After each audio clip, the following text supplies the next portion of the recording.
Bienvenidos, hijos del fuego eterno, al lugar donde la verdad y la magia se encuentran. Salve, buscadores del sol negro, preparaos para adentrarnos en un nuevo misterio. La otra Atlántida.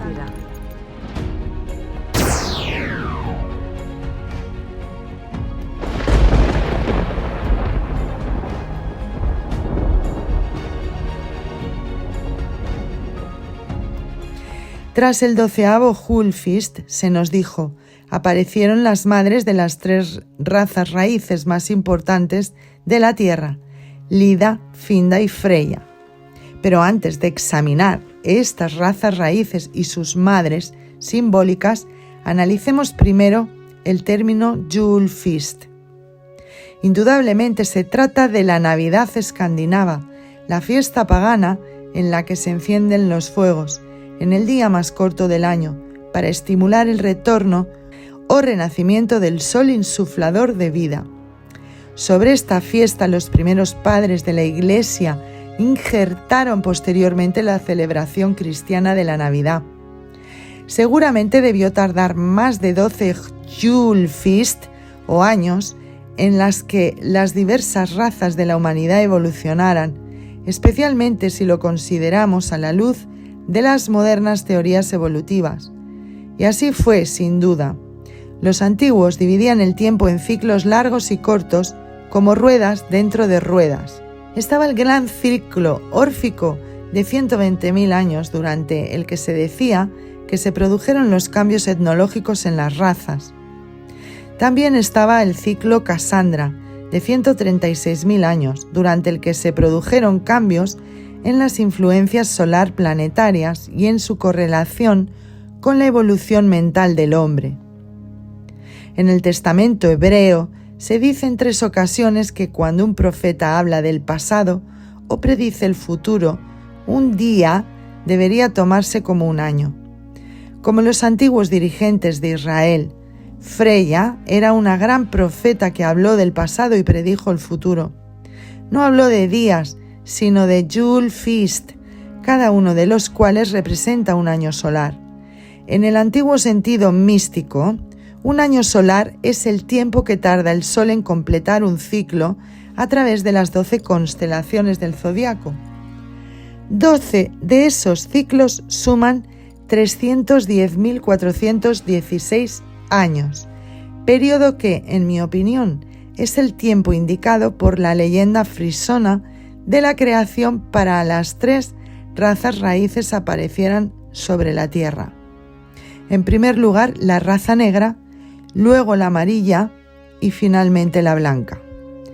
En la narración de Finda, madre de la raza amarilla, se dice que las leyes que ella estableció se escribieron en tablas de oro.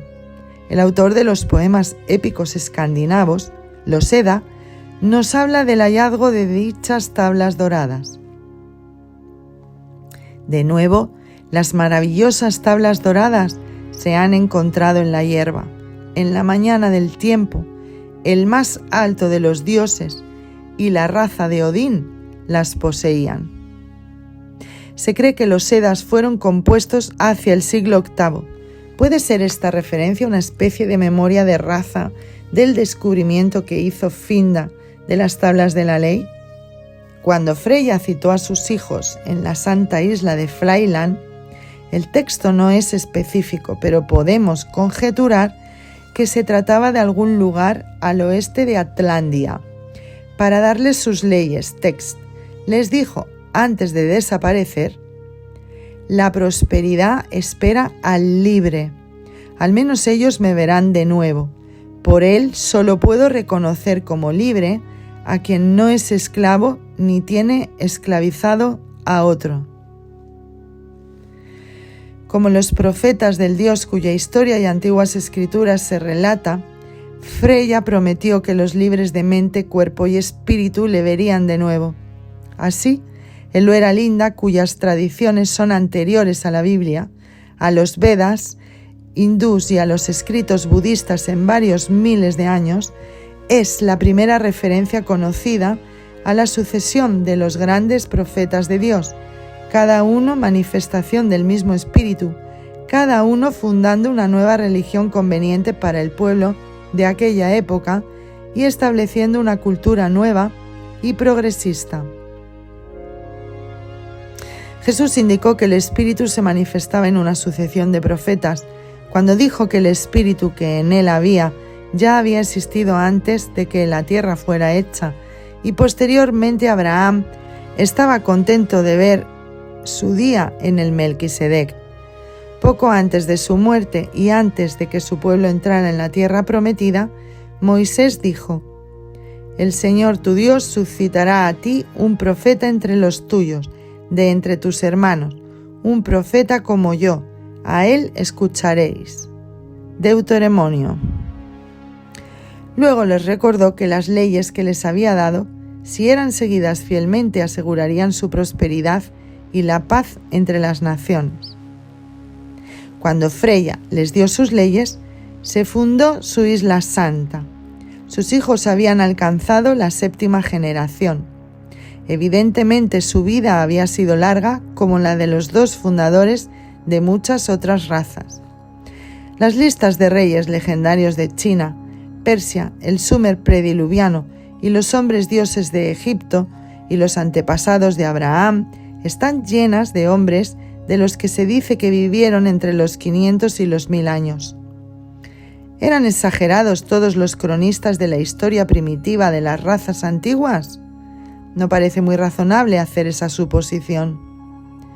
Volviendo a las razas raíces que se desarrollan a partir de Lida, Finda y Freya, en otras partes de Luera Linda nos enteramos de que los hijos de Freya eran altos, algunos de ellos de más de 7 pies, 2,1336 metros. El libro nos habla después de cómo se extendieron desde Atlantia por toda Europa, llegando incluso a Egipto, en donde se estableció una mezcla de los pueblos amarillo y negro de Finda y Lida. Los antepasados de la raza blanca de Freya pueden ser los altos cromañones que dejaron evidencia de sus habilidades en Europa. Los restos arqueológicos sugieren que el hombre de Cromañón medía más de 6 pies, 1,88 metros de altura. Era inteligente y de buena presencia. Vestido con ropas modernas, sería prácticamente imposible distinguirlo de un hombre alto de hoy. Se dice que él reemplazó al hombre de Neandertal, más bajo y de amplio pecho, musculoso y de barbilla y frente pequeñas. Los hombres de Cromañón se vestían con telas de piel cosida y bordada.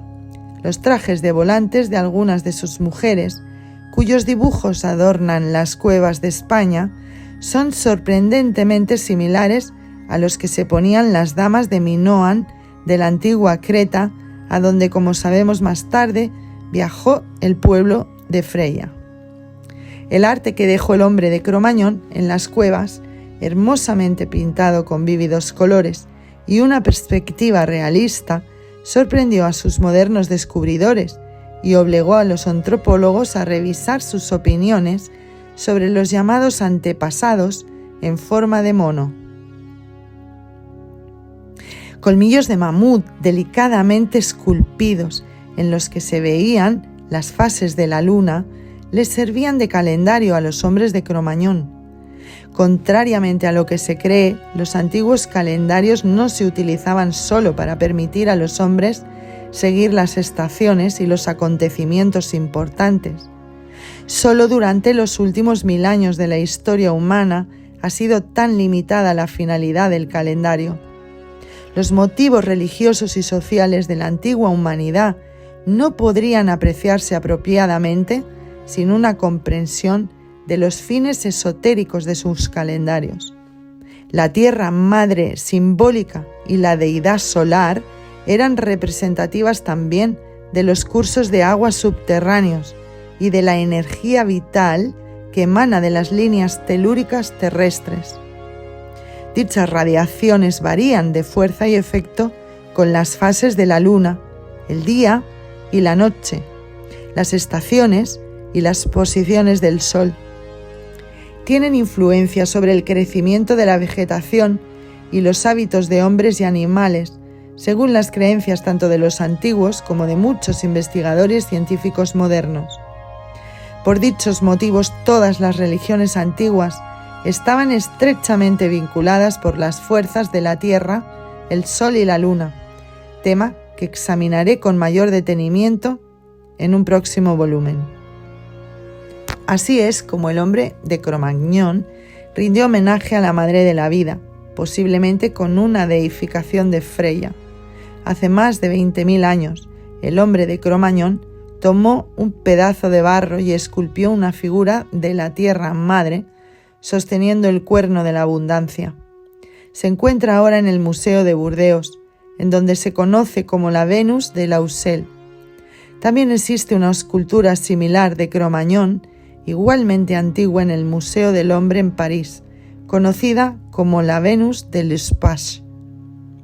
Otra figura de la Madre Tierra, posiblemente la primera estatua de posición libre del mundo, fue descubierta en las excavaciones de las orillas del Danubio, en la garganta de la Puerta de Hierro, en donde el río gira entre las montañas yugoslavas, rumanas y búlgaras.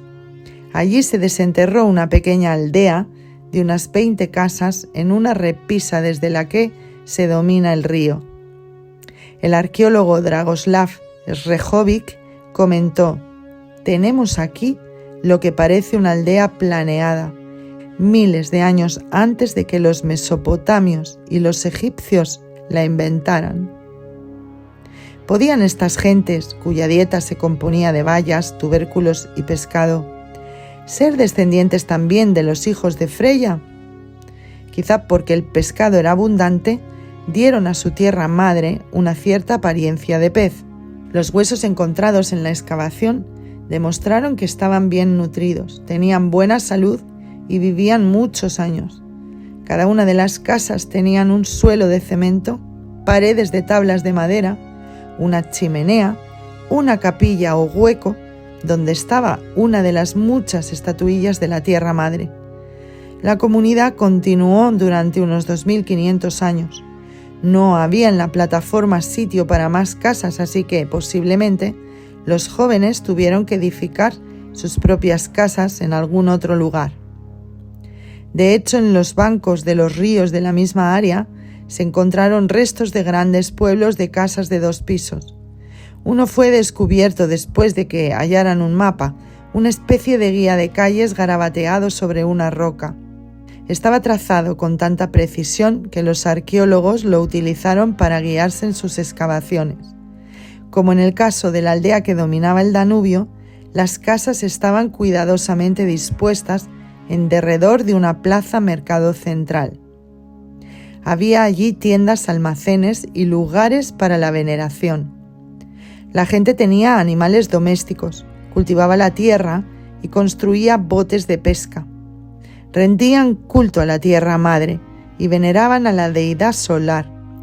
Esta comunidad floreció durante miles de años, desde la primera edad de piedra hasta la llegada de los invasores romanos. Justamente al sur de esta área, en Bulgaria, en excavaciones más recientes, se ha desenterrado otra cultura medio olvidada que extraía metales, los fundía y trabajaba con ellos, incluyendo oro, bronce y cobre, por lo menos desde el año 4200 a.C. y posiblemente incluso antes. Eran los jinetes guerreros conocidos como los tracios, quienes habitaban la tierra situada al norte de la antigua Grecia y fueron mencionados por Homero. Entre los diversos e inapreciables objetos encontrados se hallaba una espinillera ornamental de plata y oro de Bratza. Se ve en ella el rostro de una diosa de pelo rubio y grandes ojos que es inconfundiblemente caucasiana. ¿Puede tratarse de otra representación estilizada de Freya, la Tierra Madre? Los tracios enterraban a sus muertos en largos túmulos como los de la antigua Bretaña. Practicaban la agricultura y celebraban ritos de la fertilidad como los asociados a la bellísima Tierra Madre, los de Orfeo y Dionisos. Entre los muchos hallazgos de épocas recientes se encuentra el anillo sello de Eferobo, fechado en el siglo V antes de Jesucristo. En él hay caracteres de una de las pocas inscripciones tracias encontradas. Se había sugerido que las letras eran griegas, pero se supone que la escritura real, todavía indescifrada, es tracia. Sin embargo, los caracteres considerados griegos tienen una gran semejanza con la escritura rúnica de Freya, tema que exploraremos más adelante en este libro. Como sus vecinos del norte, los tracios florecieron durante miles de años, hasta que finalmente fueron dominados por los romanos hacia el siglo II antes de Jesucristo. Aparte de las razas negras mejor conocidas de la humanidad, hay algunas que podrían ser ramales de los hijos de Lida. Por ejemplo, están los enanos negros, que según cuenta la leyenda construyeron grandes estructuras pétreas para gente más alta en el Pacífico, como las de la isla de Pascua. Un pueblo similar de negros pequeños excavó diminutas habitaciones y pasadizos bajo los cimientos de las antiguas ciudades de Sudamérica. Ayudaron a construir los misteriosos templos de piedra de Malta y fueron perseguidos posteriormente por los sacerdotes. En cuanto a la gente pequeña y amarilla de Finda, podría ser una de sus ramas el pequeño pueblo que dejó las huellas de sus pies por toda Europa, en las cuevas sagradas, cuyos muros cubrieron con dibujos maravillosamente ejecutados y pinturas de animales. Estos hombrecillos pertenecían al mismo tronco que los diminutos y tostados bosquimanos de Sudáfrica, artistas habilidosísimos que por lo visto tienen el mismo pene permanentemente erecto, representado en los aguafuertes de las rocas europeas. Asimismo, sus mujeres, a las que podemos ver en las esculturas cuidadosamente ejecutadas de Europa, muestran los mismos pliegues de carne que cubren las vaginas de las bosquimanas de África. La mención de estas faldas naturales de las mujeres en los papiros del antiguo Egipto indica que estos hombres pequeños pudieron ser también los primeros habitantes de Egipto.